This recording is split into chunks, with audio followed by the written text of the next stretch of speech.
100,000 Americans dead every single year, not from war, not from a foreign attack, from drugs pouring across a border we were told was secure.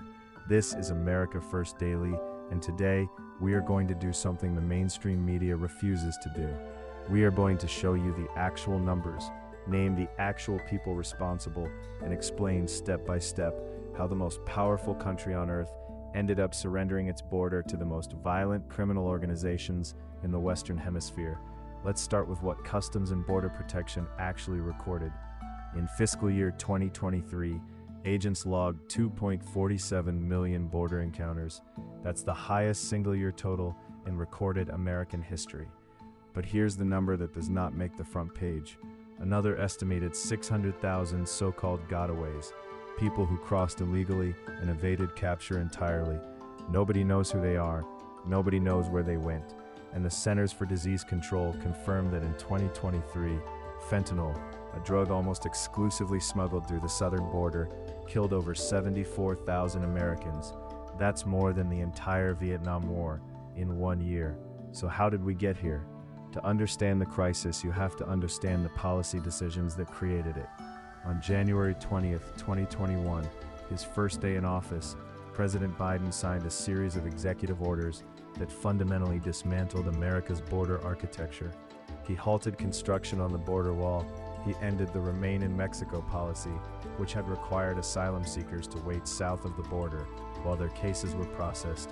He ordered a freeze on deportations. The signals sent by these policies were immediate and powerful. Smuggling organizations, what law enforcement calls the transnational criminal organizations, or TCOs, began advertising directly to migrants across Latin America and beyond. They broadcast recruitment messages saying essentially, "The door is open, come now." The result was predictable to anyone willing to look. Within months, border crossings surged to levels this country had never seen. Title 42, a Trump-era public health order that had been used to rapidly expel migrants, was struck down in May 2023, triggering another massive wave. By mid-2024, the administration was quietly reversing course, reinstating some of the exact policies it had dismantled 3 years earlier. But by then, millions of people were already inside the country. Here's what most news coverage gets wrong. This is not just an immigration story, it's a national security story. The Mexican cartels, specifically the Sinaloa cartel and the Jalisco New Generation cartel, known as CJNG, now control virtually every major smuggling corridor along the 1,900-mile border.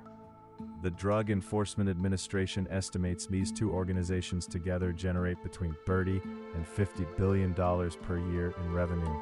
That is bigger than the annual budget of most American states. They invest those profits back into weapons, surveillance technology, corruption of government officials on both sides of the border, and territorial expansion. The fentanyl pipeline is their crown jewel. Precursor chemicals are manufactured in China. They are shipped to cartel labs in Mexico, often disguised as legitimate goods. Pressed into counterfeit pills or hidden in ordinary cargo, the finished product crosses into the United States through ports of entry. In fiscal year 2024, CBP seized over 27,000 pounds of fentanyl at the border, enough to kill the entire American population multiple times over, and that's only what they caught. The human cost is being paid in American communities far from the border. West Virginia, the most rural state in the nation, now has one of the highest overdose death rates in the country. Small towns in Ohio, Pennsylvania, Kentucky, and New Mexico have been devastated. Emergency rooms overwhelmed, families shattered, foster care systems strained beyond capacity as children are left without parents.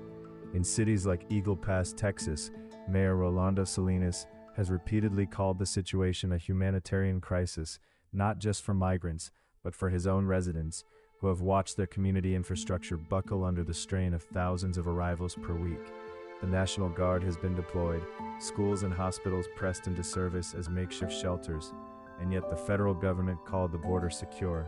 Secretary of Homeland Security Alejandro Mayorkas appeared before Congress and insisted the border was secure. Senators and representatives from both parties called that testimony false. In February 2024, the House of Representatives impeached Mayorkas, only the second time in United States history a sitting cabinet secretary has been impeached. So who let this happen? The answer is uncomfortable, because it involves both parties, though not equally. Congressional Republicans attempted to pass the Border Security and Immigration Act of 2024, a bipartisan bill that would have imposed an emergency shutdown of the border when crossing numbers exceeded a threshold. It had the support of the Border Patrol Union and border state governors of both parties. The bill failed, not because it lacked votes in the Senate, but because it was killed before a floor vote after the White House signaled opposition. Critics argue that the administration preferred the issue as a campaign talking point over an actual solution. Meanwhile, federal immigration courts have a backlog exceeding 3 million pending cases.